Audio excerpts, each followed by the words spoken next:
Hello all. I'm Mina Gerges, a medical doctor in Australia. As I mentioned before, I'm a Christian who belong to the Coptic Orthodox Church in Egypt. Today is the second episode of Christianity Simplified. Today's topic will be about the case of fall of humanity according to Christianity.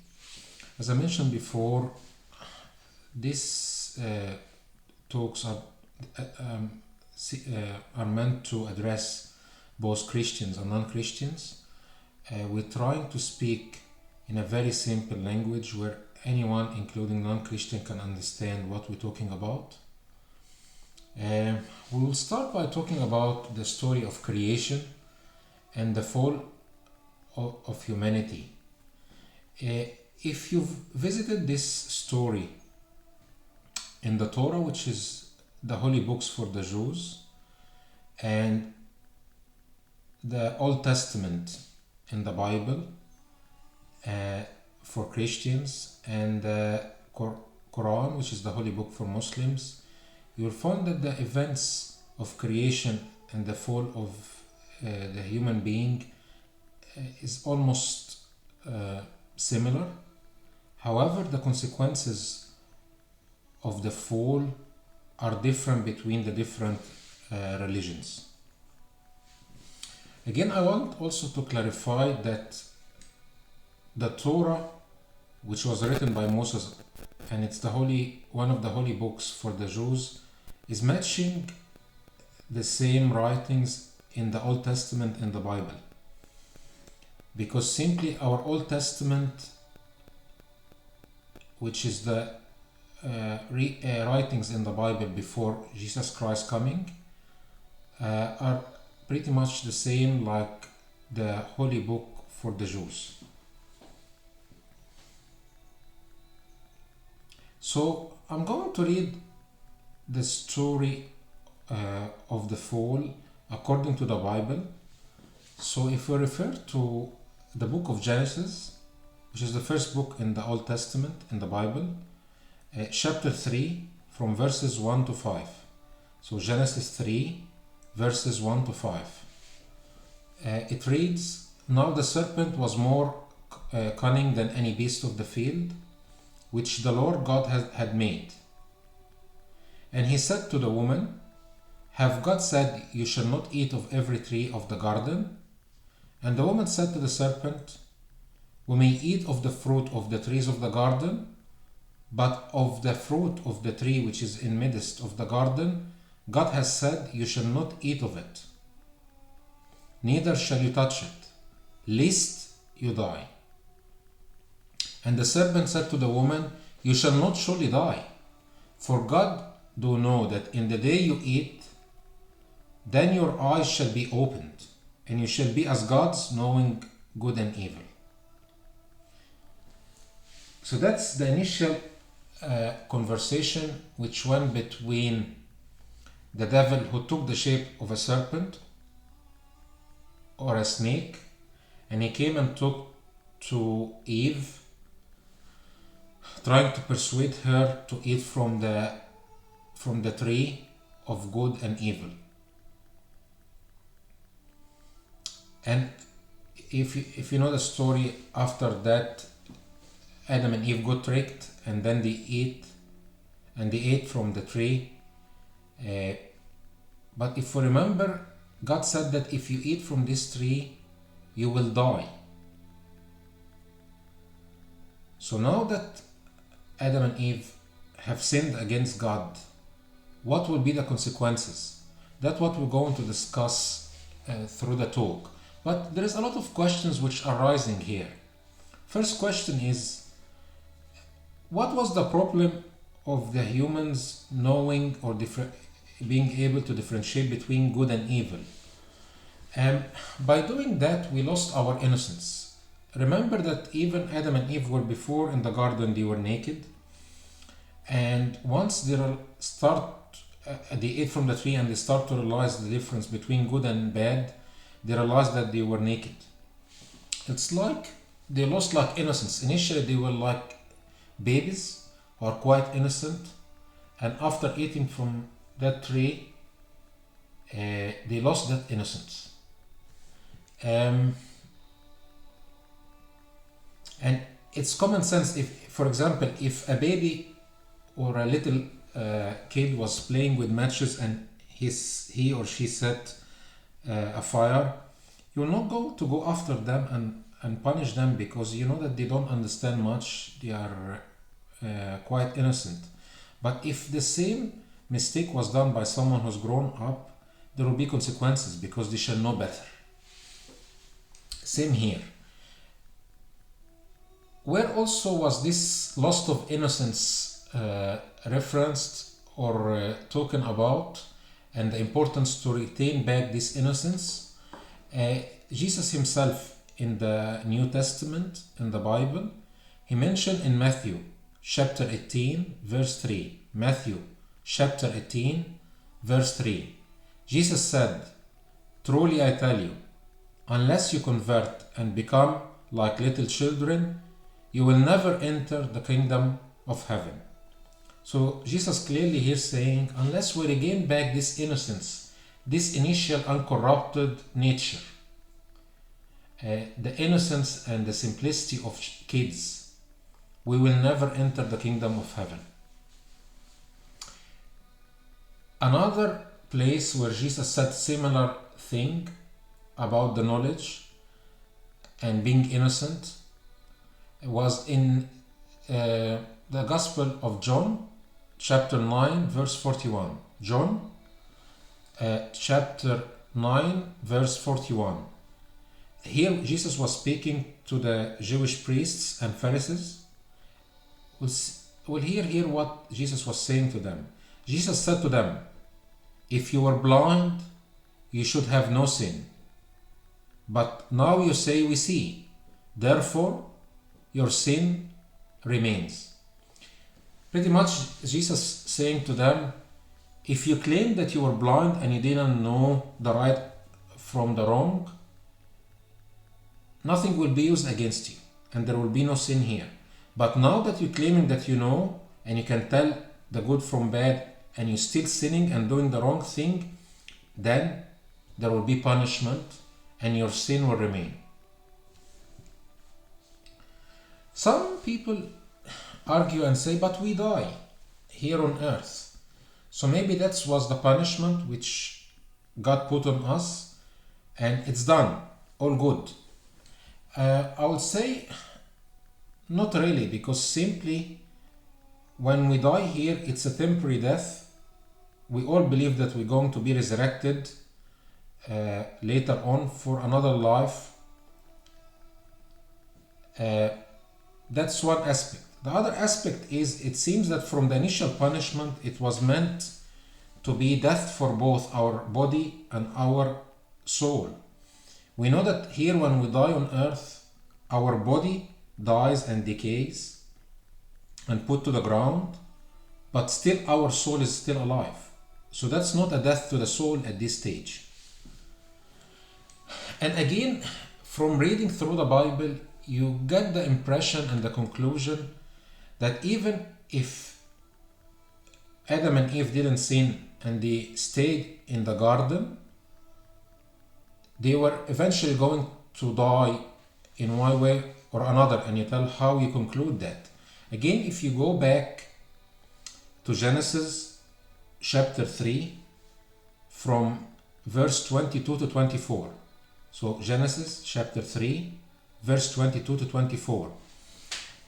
It reads, "And the Lord God said, Behold, the man is becoming as one of us, to know good and evil.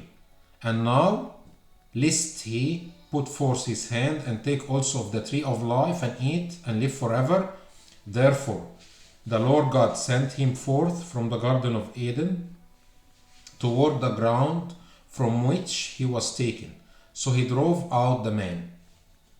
So this verse is stating that there was another tree in the Garden of Eden called the tree of life.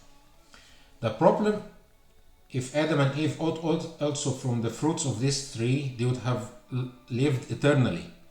And God was not intending at that stage for the human with their corrupted nature, now that they sinned, to live eternally.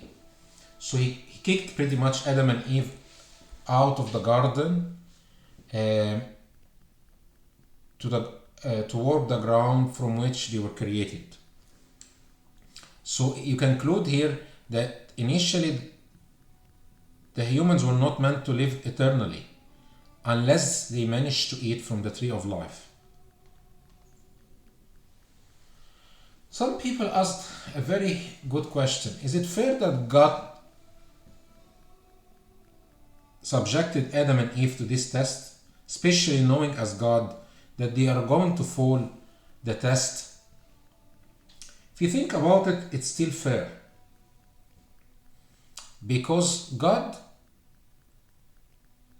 wants us to make choices depending on our free will. God doesn't want to move us like the pieces of chess. He wants us to choose, to have the freedom of choice and a free will to decide what we want to do. Also, as part of equal opportunity and fairness to the devil, I think God created this test for Adam and Eve. If you recall, in the Old Testament, in the Bible, in the book of Job, there was argument between the devil and God about Job, where actually the devil come and tell God, Job is a nice, kind man, and he's good to you simply because you are good to him. You are doing good things to him, you're offering him with a lot of nice things, but if you as God took these things off him, Job will turn against you, and he may even curse you and turn his back to you. So you can see here that there was always an envy from the devil. We even, in the church prayers in the Coptic church, we always state that we've fallen in the sin and lost our own initial good nature because of the envy of the devil. He envied what Adam and Eve was enjoying, knowing and talking to God in intimate relationship in the garden. They lost all these privileges. Some people may ask, okay, but Adam and Eve did this mistake. Why? There is something called original sin, which means that all of us as human and descendant from Adam and Eve have to carry or bear the consequences of this sin. Give you an example which hopefully will start to explain it. If you have a tree in your garden, and instead of watering this tree with clean water every day, you actually start to put contaminated water every day to this tree, what will happen? The tree roots will start to absorb the contaminated water, and then this contaminated water will go to the branches and to the leaves. And every part of the tree will get affected because the roots of the tree manage to absorb that and take it to the branches and to the leaves of the tree. Same thing. Because Adam and Eve are the origin of all humanity, and by them sinning against God, they lost their own pure, innocent nature, and we inherited that as their descendant. Where is that referenced in the Bible? If you go to the Old Testament in the Bible, in Psalms, Psalm 51, verse 5, Psalm 51, verse 5, David is saying in that verse, "Behold, I was shapen in iniquity, and in sin did my mother conceive me." So David here is stating that actually we are born, or even when we are conceived in the womb of our mothers, we're already carrying the sin. So where it's mentioned also in the New Testament in the Bible, if we go to St. Paul letters to the Romans, chapter 5, verse 12. So Romans 5, verse 12. "Wherefore, as by one man sin entered into the world, and death by sin, and so death passed upon all men, for that all have sinned. I'll repeat it. Wherefore, as by one man sin entered into the world, and death by sin, and so death passed upon all men, for that all have sinned. Again, St. Paul in Romans, but chapter 6, verse 23. So Romans chapter 6, verse 23. It states, "For the wages of sin is death." For the wages of sin is death. Again, St. Paul, but in another letter to the Ephesians, chapter 2, verse 1. So Ephesians chapter 2, verse 1.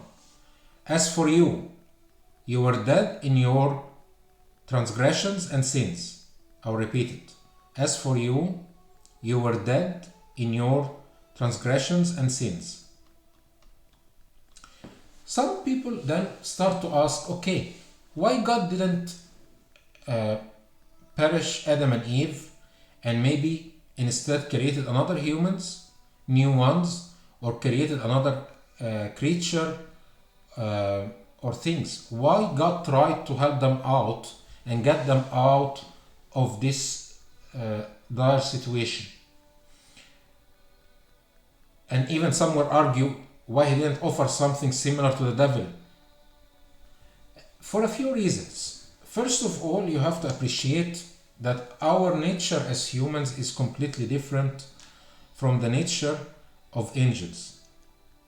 Even the privileges which we were given as human are completely different from angels' privileges.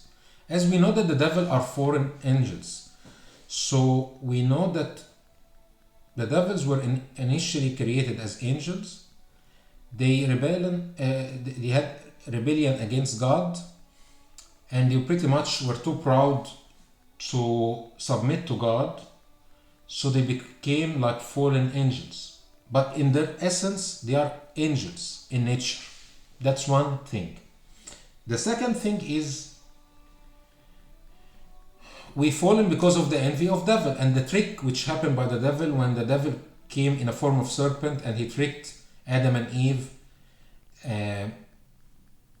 as we stated. But the devil himself was not tricked to fall into sin. No one tricked the devil, while humans were tricked by the devil. That's the second reason. The third reason is we as humans are sometimes willing to confess and admit our mistakes and say sorry, while the devil doesn't have the willingness to do that. Devil has been always arrogant and disobedient, and that's what can be used against the devil. Okay, so there is two issues now with the case of the fall of humanity. One aspect is that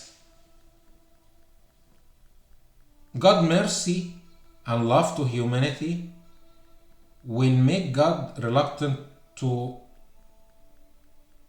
kill and destroy Adam and Eve and make the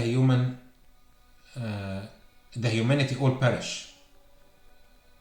So that's God's mercy and love.